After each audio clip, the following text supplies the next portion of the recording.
people in Wichita had been terrorized by this bind, torture, kill individual for 30 years. He said, if you become my project and you have a routine, you're in trouble. I was all geared up to do something, and it didn't happen at Project Green. Rader then moved on to a different project, Project Blackout, and again, no results. Dennis Rader, he was the master manipulator. In 1991, Rader was in his mid-40s. By this time, he had accomplished 10 murders without anyone suspecting him. I was building, I guess, toward the perfect murder.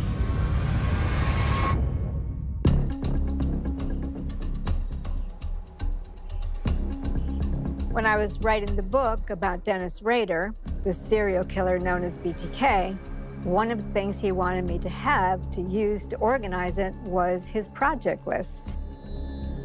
Comprised of various people he had identified as potential victims, and that meant being very clear about when he attempted to kidnap somebody, when he stalked somebody and made contact.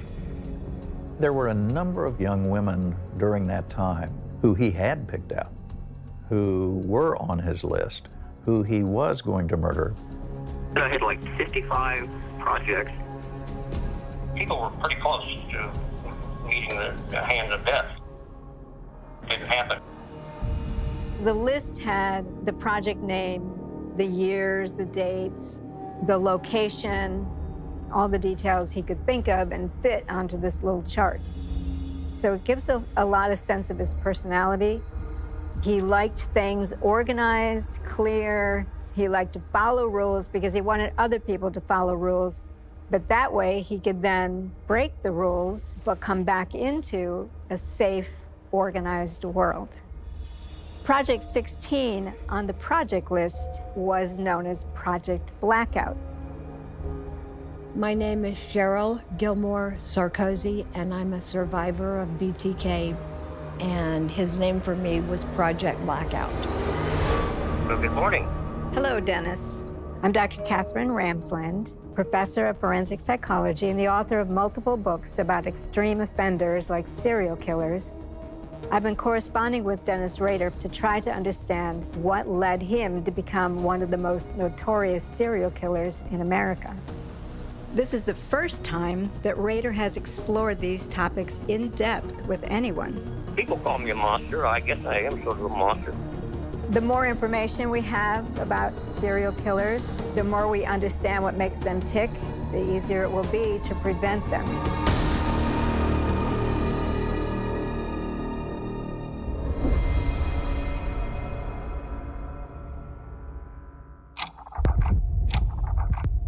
After the Dolores Davis murder, Rader slips back into a period of dormancy. He continues to look for projects, but he doesn't act out.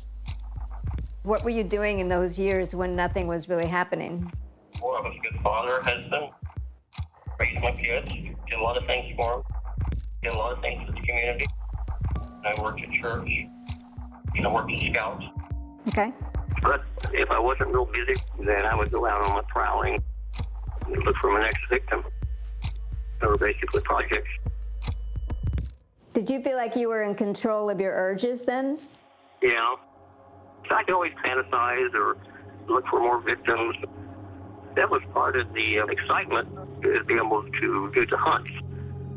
The planning for any sexually compelled serial killer is definitely part of the pleasure. And Dennis Rader is quite the organizer. In the project list, marked Project Blackout, Blackout refers to a bar near the campus of Wichita State University, where Rader would often go have a beer. Rader writes "girl at bar" and indicates the year 1977.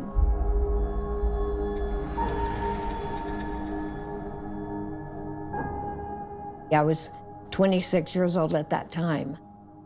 One afternoon, a girlfriend and I decided to go to the Blackout bar. And I started talking to this man, and he told me that he was studying at the university. It had to do with like police work and law. The bar got raided and everybody was told to leave. And so he was walking with me through the parking lot. I said, so tell me, do you know if it's against the law in Kansas to commit suicide?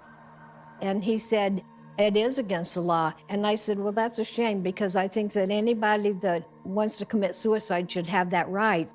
And he reached over and took my arm and he squeezed it and he said, oh, please don't say that. And I thought, what a kind man. By then I was at my car and I got in the car and left. He was really sort of a nondescript type of character. He wasn't someone that I gave a second thought to after that. But it turned out that that was Dennis Rader.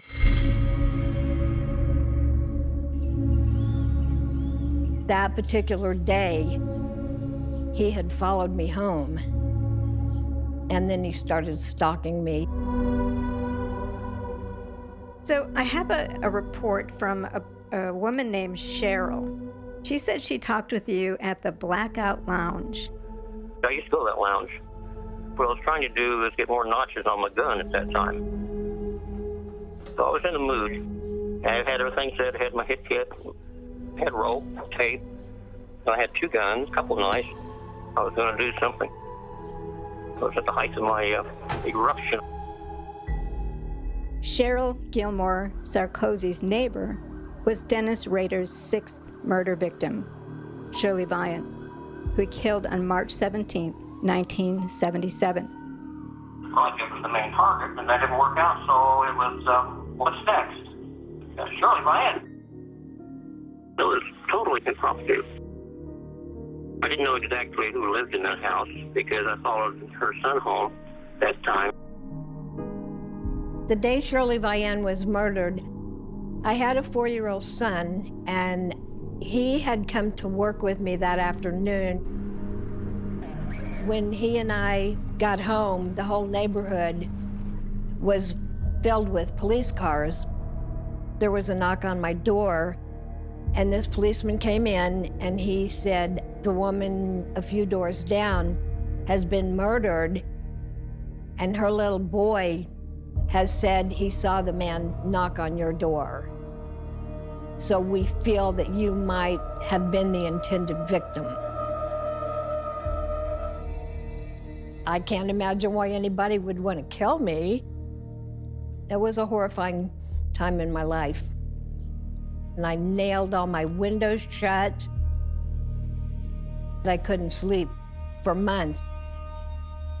Had I been home that day, it would have been me instead of Shirley Vian. It certainly was possible that Rader would have had a number of other victims had things gone a little bit differently, had someone come home when he expected them to, had he figured out a routine of somebody in the right way.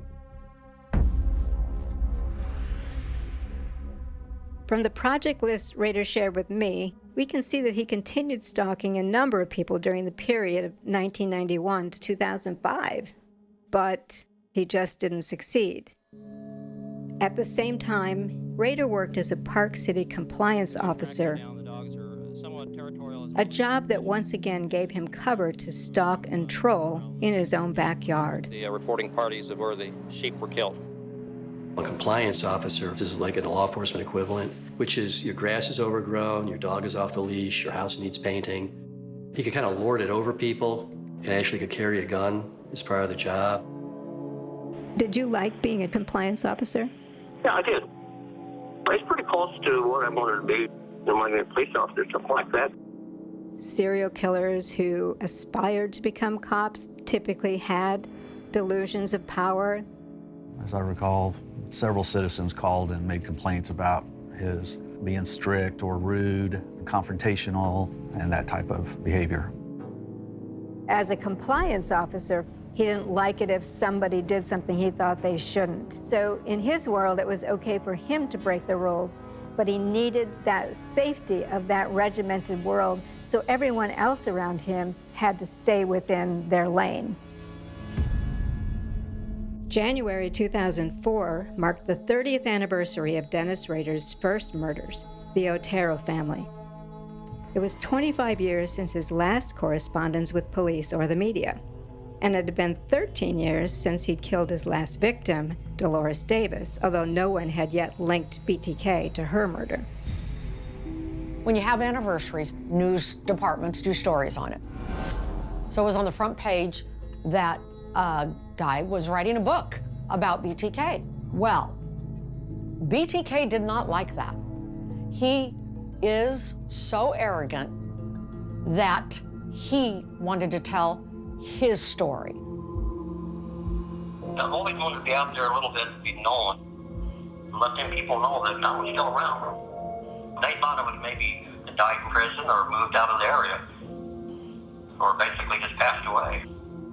When Dennis Rader learned that an attorney wanted to write a book about the unsolved BTK crimes, and he was going to cover 7 victims, and Rader knew there were more, so he didn't want a book written that would be his legacy, that would really not get the story right. My administrative assistant goes through the mail every day, and she had gotten a letter that had a photocopy of what appeared to be an old Polaroid. It looked like a woman's body on the floor and a copy of a woman's driver's license. The driver's license was Vicki Wegerle's. Her murder had never been tied to BTK.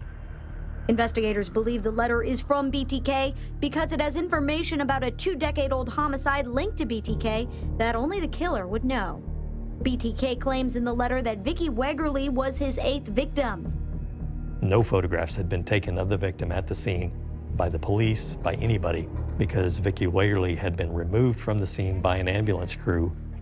So if there were any doubts in anybody's mind that this guy was the real thing, it stopped right there. It regenerated the fears of the citizenry there in Wichita.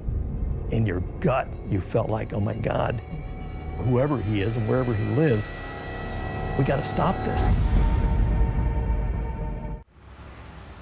A letter received by Cake TV was turned over to us last Wednesday, and we are treating it as possibly being sent by BTK. In 2004, after the reemergence of BTK, the Wichita Police Department, under the leadership of Kenny Landwehr, who was the homicide lieutenant at that time, formed a task force made up of Wichita police detectives, FBI agents, KBI agents. I mean, I said, we're going to get this guy. I don't care what it takes. BTK is back because he wants to see his name in the paper. He wants to see him talked about on the television station. BTK is communicating again. BTK is back. BTK. BTK. This is one of the most challenging cases that I've ever been involved with, and I find that the individual that is doing this would be very interesting to talk to. Early on in the investigation, a couple of profilers from the FBI were brought in, and one of the greatest guidances that they provided was the creation of the communications that Kenny Landwehr would release in these various media events. It all looked fairly natural the way Kenny delivered it, but these were scripted for the intent and sole purpose of keeping BTK communicating. If we could keep him communicating, that was the key to catching him. Eventually, he would slip up. When Ken Landwehr did a press conference about you, what was that like for you? Well, that was pretty high. He finally came out and said, yeah, BTK still exists in our community, so be careful. I was having a field day with cat and mouse. So I was having fun. The strategy that Ken Landwehr adopted was to personalize this, to address whoever BTK was. The hope was that that would make the killer feel as if they were buddies, which is exactly what did happen. Rader really enjoyed it. So what started as an attempt to control his story turned into this game with law enforcement that he thought They were having as much fun as he was. He has communicated with us since the 70s, and it continues today. Shortly after that, Cake TV got a letter that had one page, the BTK story, Chapter 1, Chapter 2, Chapter 3, Chapter 4, went all through the chapters. He suggests chapter names in talking about BTK. What killer does that? He wanted to give us a guide on how we cover him, basically. But the scariest thing was the very last chapter was just a question. Will there be more? Taunting police and Wichita, who was going to be the next victim, scared us all to death. Why did you decide to send the BTK story to the TV station? I wanted the police or the general population to know that, yeah, there might be some more. You know, I mean, it's not right off the sunset. There might be some more. We would get sent information. Obviously, we'd read it, we'd do a story about it, but immediately hand it over to the police department, hoping that maybe this will lead to his capture. In May of 2004, Dennis Rader sent a word puzzle comprised of random letters and numbers to Cake TV. It was obviously a word search, and the idea was that in this puzzle there might be clues to his identity. Our responsibility was to find the words in the word puzzle. One was victim, one was serviceman, one was ruse. So we were in the newsroom looking at this puzzle going, oh my gosh. Hello, Susan. So nice meeting you, Dr. Ramsland, and thank you so much for shedding light on these puzzles. Well, he loved codes. That was his big thing. He loved codes and communicating through codes, with just the idea of, now you have to figure me out. You have to be thinking of me. Why he chose these words, why some are backwards, some are forwards. What's this number, which actually should have that the 0 to it, because that's his address. Oh, wait a minute. Where's his address? 6220. If you saw that an O, you wouldn't know that's a 0. Exactly. First of all, we didn't know at the time, obviously, that the 622 and then the 0 below who would do that? was his address. Right. Here it was here all the time. And then he puts address right down there. But that's the cat and mouse nature of it. The fun of it is he's going to take some risk in order to have some delight over how confusing this is going to be, and then he'll see that you won't get it, so he'll feel superior. Which I'm sure he did. He sent Cake TV most of the clues and the correspondence. Why do you think he sent it to Cake TV? He knew he was going to get publicity if he sent this to Cake. Yeah. And he loved the station because he watched it as a kid. He loved you particularly.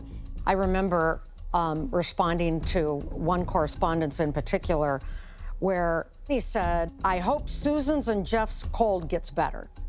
2 nights before, I had just said on the air, Jeff and I have a cold, Jay. Can you give us some warm weather? Why do you think he did that? Rader wanted you to know he was watching you. He was aware of you, alert to you, and he wants you to feel his eyes on you. That's so frightening.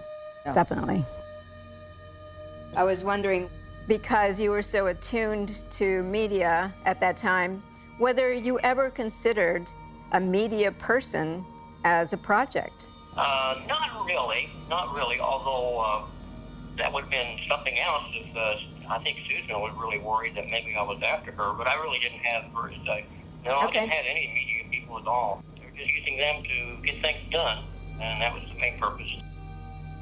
He's having fun because he is watching this hit the news, be talked about on TV, but he forgets you are a serial killer. This cat and mouse game is about real people that you killed. You're acting as if the police are playing a game with you and everybody's having a good time at it. And that is not what's happening. We were all concerned because we didn't know what was going to happen. We didn't know if all of a sudden in the middle of the night, BTK was going to go show up in our bedroom. Throughout 2004 until the beginning of 2005, Dennis Rader sent correspondence and items of evidence from his crimes to the media and police. He enjoyed the publicity, and he wanted to tell his story in his own way. Cake received another message from BTK about a cereal box that he had deposited at a home improvement store. That wasn't that far from Cake TV. We sent immediately detectives to Home Depot, and they looked, didn't see anything. Talked to all the employees about any packages they'd found. Investigators posted a message in the employee lounges asking if anyone saw anything suspicious.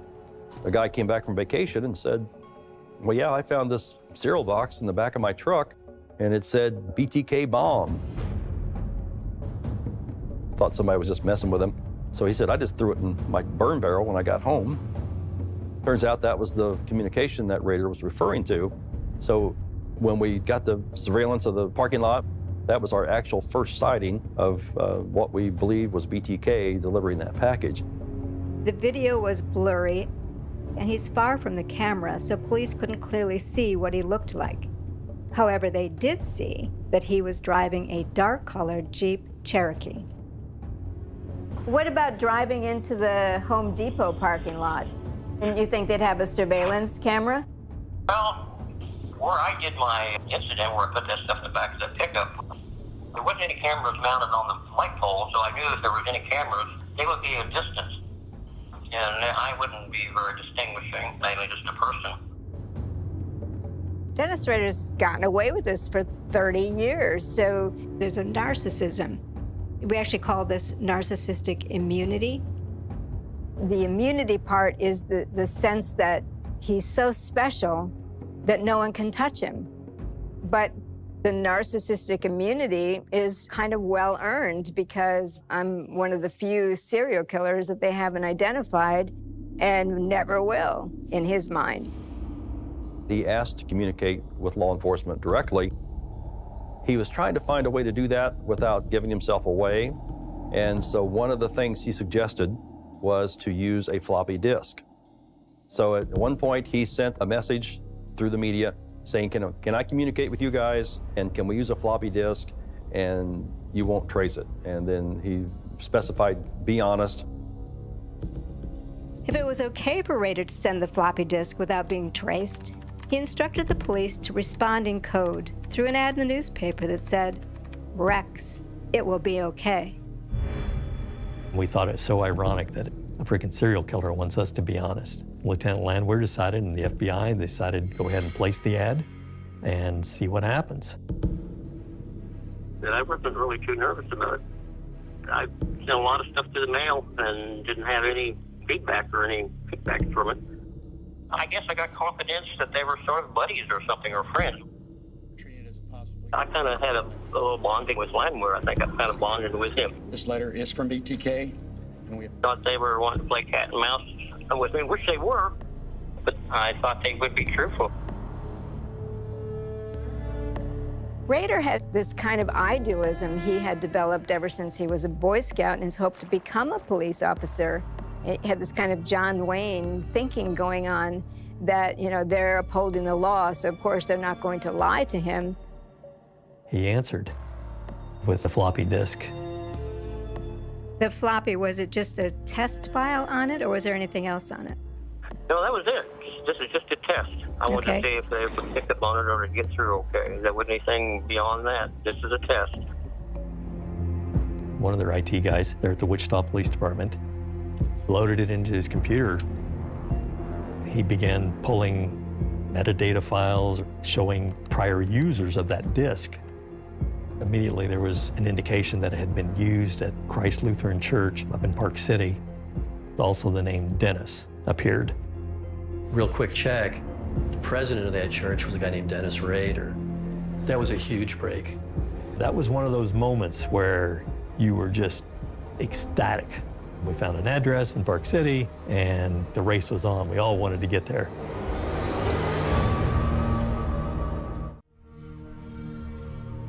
As soon as they get the location where Dennis Rader lives, two of our detectives are on it, and their sets the type of vehicle that was used by BTK to deliver the package to Home Depot.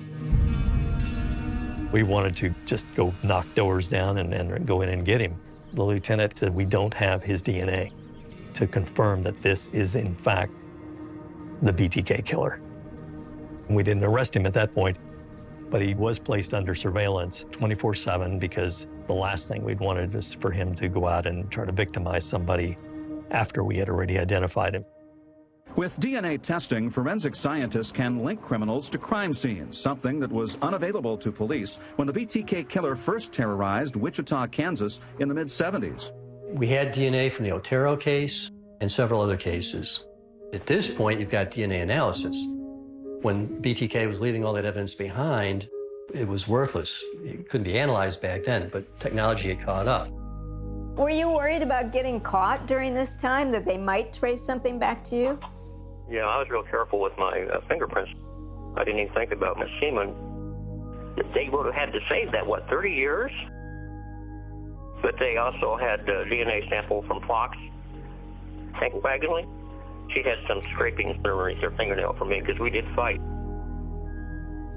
We began to mull over the idea, how do we get his DNA? And I happened to notice that his daughter had gone to Kansas State University. Let's get a court order and see if they've got any records. Sure enough, they had records of her. The records indicated that she had had a pap smear. We're able to take possession of that sample. Then we began to wait for the analysis. I got a call that following Monday from the examiner, and she said, that sample you submitted, that person is the offspring of BTK. Those were words that I had waited and hoped we would hear eventually. That's pretty definitive at that point.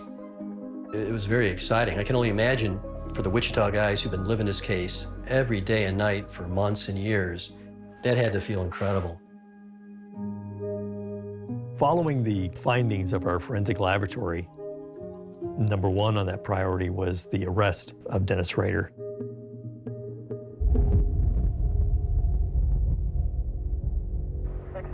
There were a number of people in the arrest team, all of the task force, plus a couple of uniformed officers. We got word from the surveillance team that Dennis Rader, or BTK, was on the move. He was leaving his office and was likely headed home. And so we were set up along his route home. The decision was made that once he passes, a uniform car will execute a traffic stop on him. When the uniform car stopped Dennis Rader's truck, I had kind of beat feet as quickly as I could move up because Dennis was coming out of his door popped open fairly quickly. But before he was able to get out, I grabbed him and introduced him to the concrete. I was joined by several of my colleagues who had every kind of gun in the world pointed at him. They got him handcuffed and we stood him up. When he turned to me, we were maybe a foot apart, looking eye to eye. He looks at me and says, would you mind telling my wife I won't be home for lunch? I assume you know where I live. Just calm as calm can be. We escorted him back to the transport vehicle. He stuck his head in the door. He says, well, hello, Mr. Landwehr. So that was all he said. Immediate recognition and knew who Kenny was. We scooted him in the car. I jumped in next to him and we took off for our interview location. Let's talk about when you did get caught. It was a huge effort. What was that like to be in the middle of it? They had helicopters and all kinds of stuff around. Anyway, when I pulled off to go down that side street, they were all lined up on the street, and I thought, what are they there for? Could it be me?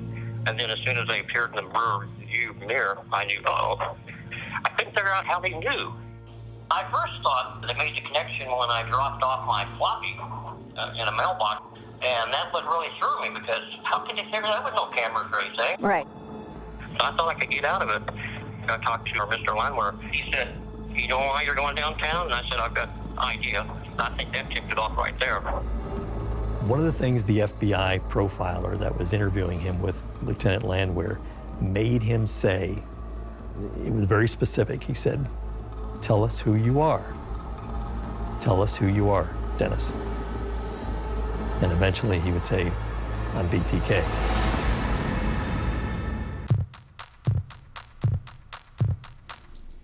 During the initial interview process, Kenny Landwehr was in the room with Dennis Rader and laid the floppy disk on the table just to get his reaction. That's the way of catching it. My giant with message, the paper said. Rex, it's okay. Rex, it's okay. Yeah, you're right. I need to ask you. Sure. You like it? Because I was trying to catch you. When you asked them to tell you if the floppy could be traced, why did you trust them? Kind of like the scout oath, always be truthful. I just was trustful. But they had declared war on me, and wars are not nice things. I actually felt like they should have given me more respect, I guess, playing their cat and mouse game. To this day, when Rader talks about that, he still can't believe the cops lied to him. He got a degree in administration of justice, and he would know that interrogators use lies all the time because they're trying to catch the bad guys. So there's an odd, childlike naivete at play here. How could you have ever betrayed me like that?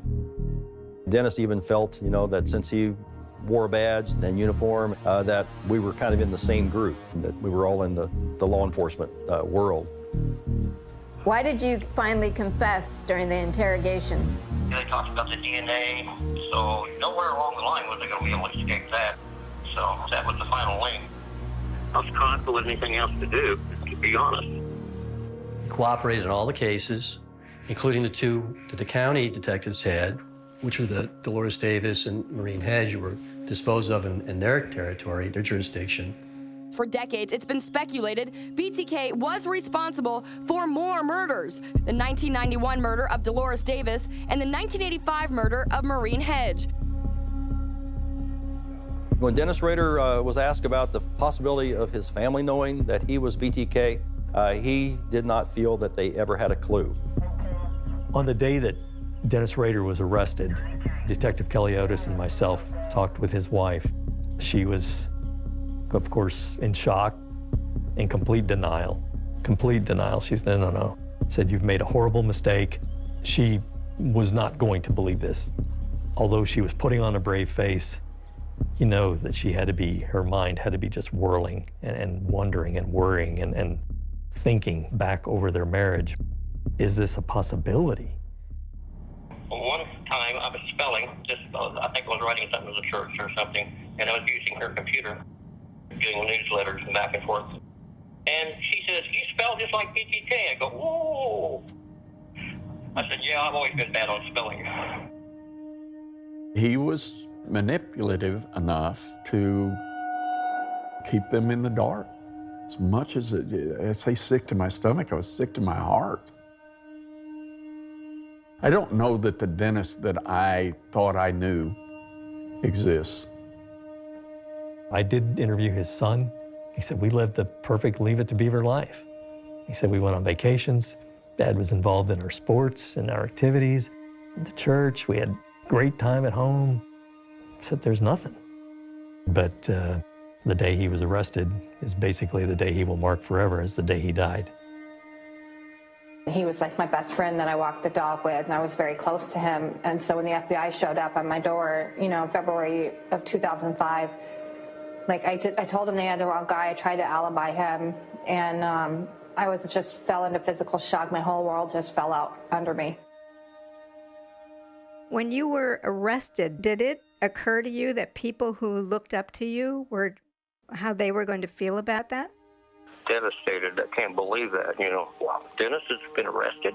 What happened? How? Yeah. I'm sure that crossed their mind. I was very, very depressed on that. Well, first of all, I didn't think I was ever going to get arrested. So, you just keep going and keep going. So, didn't ever think that would ever happen. He never thought he'd be caught. So he really didn't think about what it would be like for them to find out their father or their husband was a serial killer. So if you consider that love is being able to think about what benefits the loved one, then you would say Rader's love, whatever it means, does not run very deep. Today is a very historic day. The bottom line, BTK is arrested.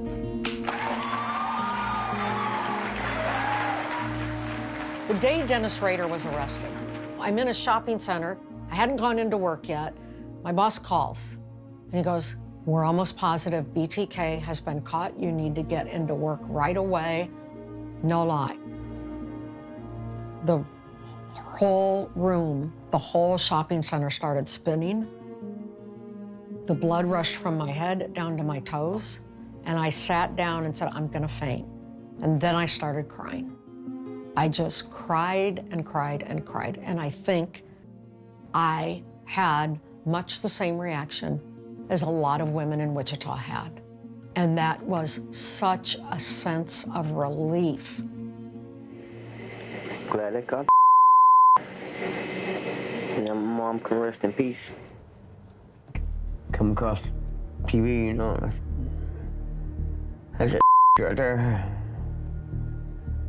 Come on, Mom. How did I know unless I remembered what he looked like?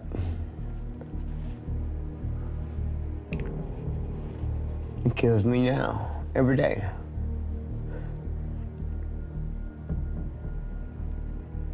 It was very, very tense time. I didn't know how to feel. I wanted revenge. I wanted to get my hands on this guy.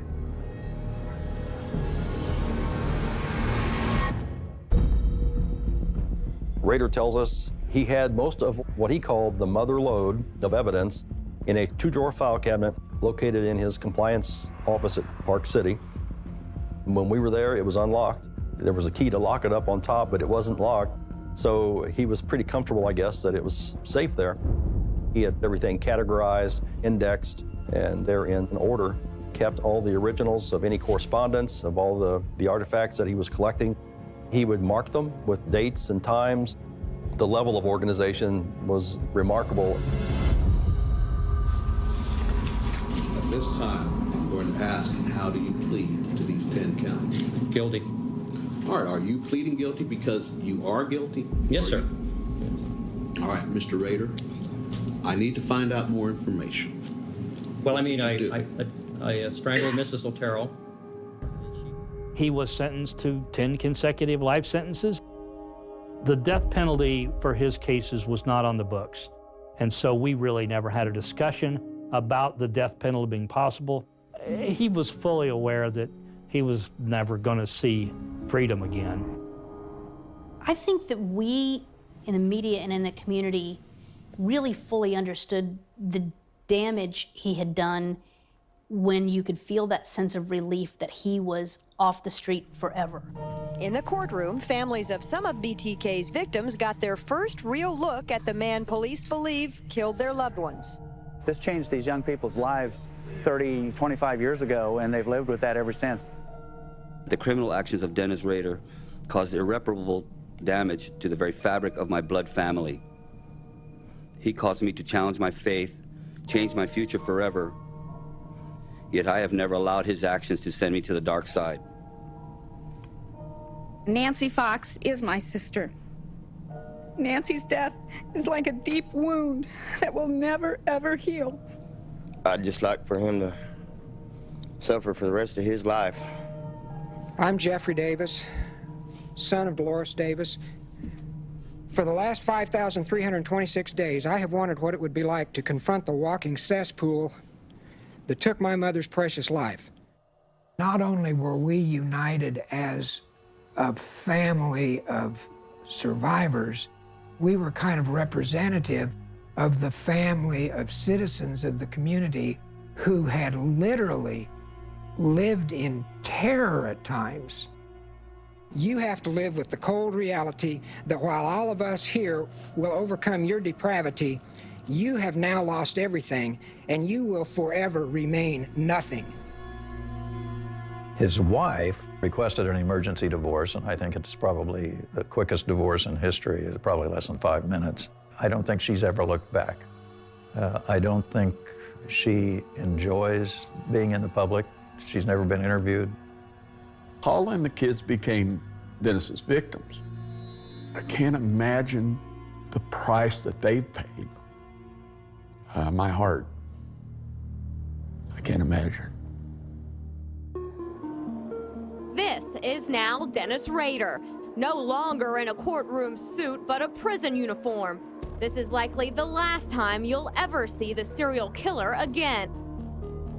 Pretty soon it'll be a black hole. I won't be here. I'll be gone. I've accumulated a lot of deaths, a lot of hurt and shame on my family and everything, and it's kind of like things have been sucked into me, or I'm basically in a black hole.